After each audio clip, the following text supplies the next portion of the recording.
Welcome back to Build Life. We're going to build this shed in one day.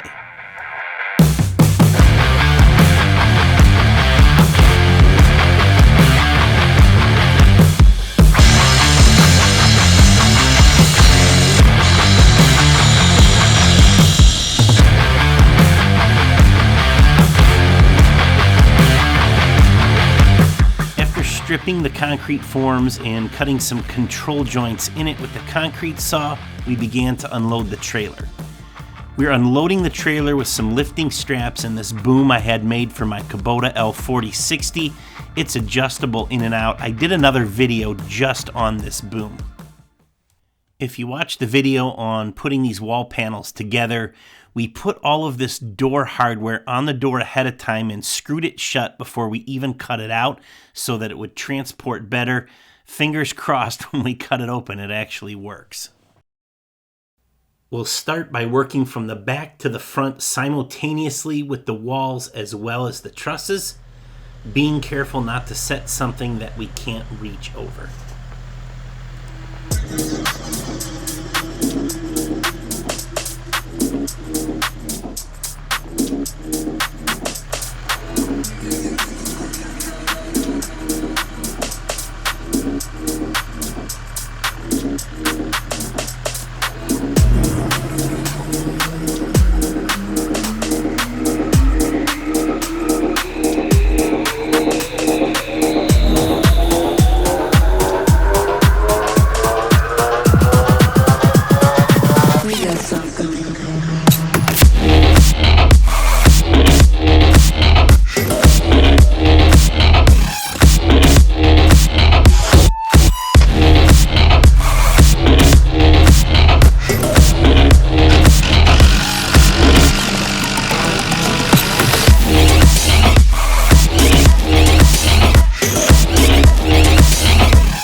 You can see here why we left the front wall out. We also left two panels off this end truss so we'd have something to put the strap on.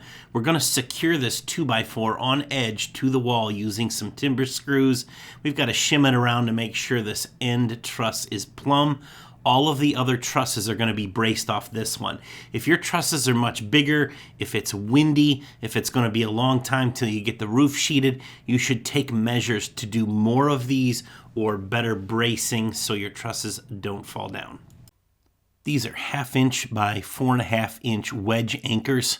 We drill a 1/2 inch pilot hole using a long masonry bit, bang them in with a hammer, and use an impact gun to run the nut down onto the bolt, and it tightens the wall down to the floor. We put the windows in afterwards just using some construction screws, and I spray painted them from the inside for security. I'm not real crazy about the color.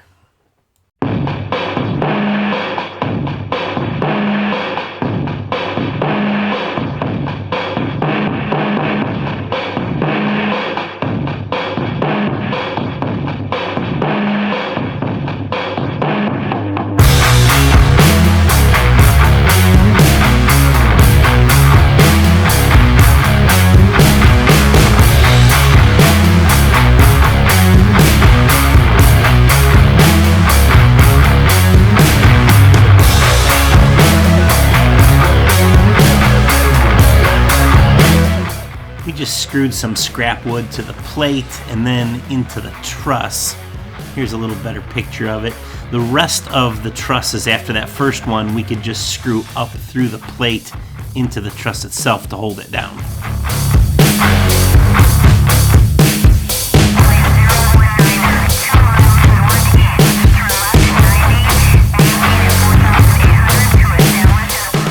We built these trusses to have some storage space available. So you can see this door kind of lines up with all the vertical supports inside the trusses. That way we could put some long pipes and things in on top of the rafters and have a little additional storage besides what's on the floor. We started sheeting the roof with these pine planks. We left some gaps between them so the guys would have somewhere to stand. Also takes less wood, and it's a lot easier to keep it straight and deal with the random widths.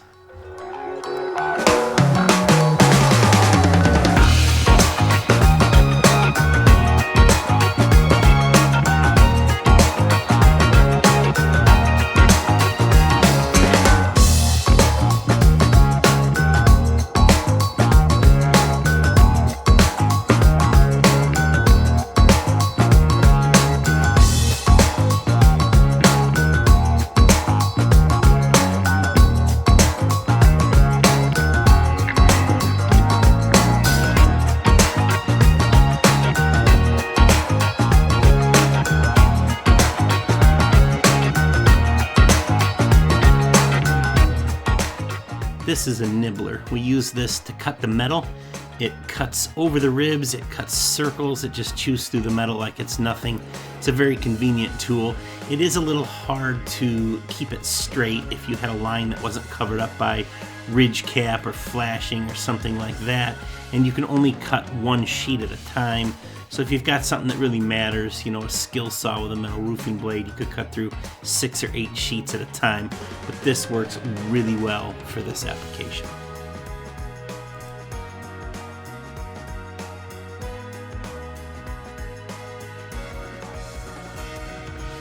All that's left is the roof. We are using scraps from the house. That's why we've got some little pieces that we're putting on here. This entire shed has kind of followed that theme, or the shop, if you will. We hauled all these logs from Kentucky to Illinois, cut them up, built the shed at home, and hauled it back here. I would say 90% of the wood in this building we made ourselves. So with the scraps on the roof, that really leaves some concrete and some door hardware. That's about all we had to buy for this. I'm pretty proud of that.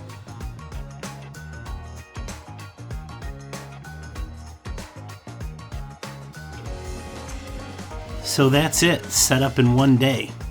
I will probably put a time lapse together of this process from falling the logs, sawmilling them, hauling it back and forth, building the shed, and putting it up to what you saw today.